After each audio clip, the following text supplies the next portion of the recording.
The Candle and the Darkness. A long time ago, in a small rural town tucked between quiet hills and woods, lived a young boy named Sam.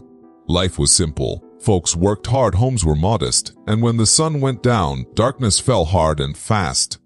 There were no streetlights, no electricity, just the deep, silent black of night. Sam hated it. As soon as the sun dipped behind the trees, he'd cling to his mom's hand, afraid of the shadows that stretched along the dirt roads. Every creak, every rustle made his heart race. One cold winter night, the town gathered around a fire pit in the center of the square. The town's oldest resident, a wise, gentle man everyone called Grandpa Joe, stepped forward. He held up a tiny candle and said, "We've spent too long fearing the dark. But darkness isn't the problem. It's doing nothing about it, that is. Even the smallest flame can push back the night." He lit the candle. The flame was tiny, flickering and fragile, but suddenly the night didn't feel so scary. People leaned in. Kids stopped crying. Even the wind seemed to quiet down. Sam's eyes lit up. "Can I hold it?" he asked. Grandpa Joe smiled and placed it carefully in his hands. Sam cupped the flame, guarding it from the cold breeze. And for the first time, he wasn't afraid. Not because the darkness was gone, but because he had a little light. As he walked home holding that candle, something changed. The houses, worn down and weathered, looked warm and full of life when the candlelight touched them. The shadows didn't seem like monsters anymore, just part of the world waiting to be seen. Sam had an idea. If one little candle can do this, what if we all had one? The next day, he told his friends, "What if we all carried candles at night? Then nobody would be afraid anymore." They laughed. "We're too broke for candles. Besides, what difference would that make?" But Sam didn't quit. He did extra chores, saved pennies, and bought leftover wax from travelers passing through. Bit by bit, he made small candles and handed them out to neighbors. At first, only a few people lit them, but once they did, everything started to shift. Houses felt cozier. The streets weren't so empty. Kids stopped crying themselves to sleep.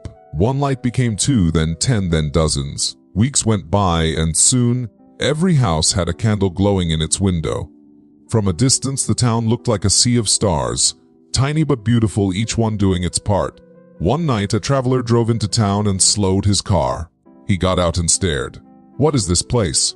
he asked. "I've been to towns with power and streetlights, but I've never seen anything like this." A local smiled. "We used to be scared of the dark, until one kid showed us what a little light could do."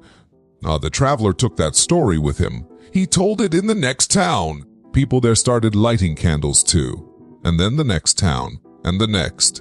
Before long, across the region, small towns, big cities, rich neighborhoods, struggling communities, people were lighting candles. Not because the darkness disappeared, but because they chose not to surrender to it. Years passed. Sam grew up.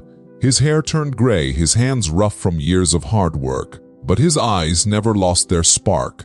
Kids would ask him, "Mr. Sam, how did all of this begin?"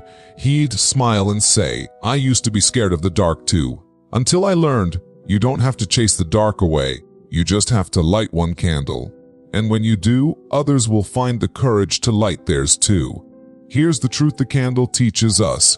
You don't have to be rich, famous, or perfect to make a difference. You just have to show up with whatever light you've got. When you say something kind to someone who's struggling, you light a candle. When you help someone without expecting anything back, you light a candle. When you choose hope instead of giving up, you light a candle.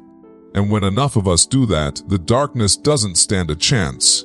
One small candle might not change the whole world, but in someone's darkest night, it can feel like the sun. So be that candle.